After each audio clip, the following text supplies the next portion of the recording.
Ya, kwa jina naitwa Shabani Hamisi, hilo ni jina langu nilipewa na wazazi wangu.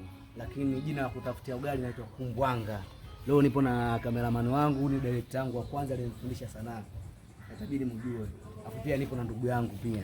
Nadhani anatambulika, wote ni vifaa vya kazi. Sasa basi, jambo kuu tunataka tuliongelee leo. Kuna baadhi ya watu walikuwa wananisumbua sana BM, nikiingia kwenye magrupu wanahitaji sana kujiunga na mimi. Sasa kuna nafasi zimetoka za kujiunga na mimi rasmi. Kama kweli upo serious na kufanya sanaa, ukiwa mtoto, ukiwa kijana, ukiwa mzee unahitajika, sababu hata ukiwa mtoto bado sini zako zipo.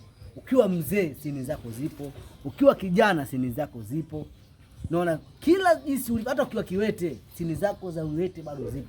Na hata ukiwa albino basi una nafasi kubwa kwenye sini zako hapo zile. Sasa basi, karibu sana, karibuni. Mnahitaji nafasi. Namba zangu zipo juu hapo. Zipo juu kuna namba juu, kuna namba ya kupiga na kuna namba ya nini, mambo ya nini, WhatsApp. Kwa zote zipo. Kwa karibuni sana. Very good. Mwenye maoni, mwenye comment, tuma.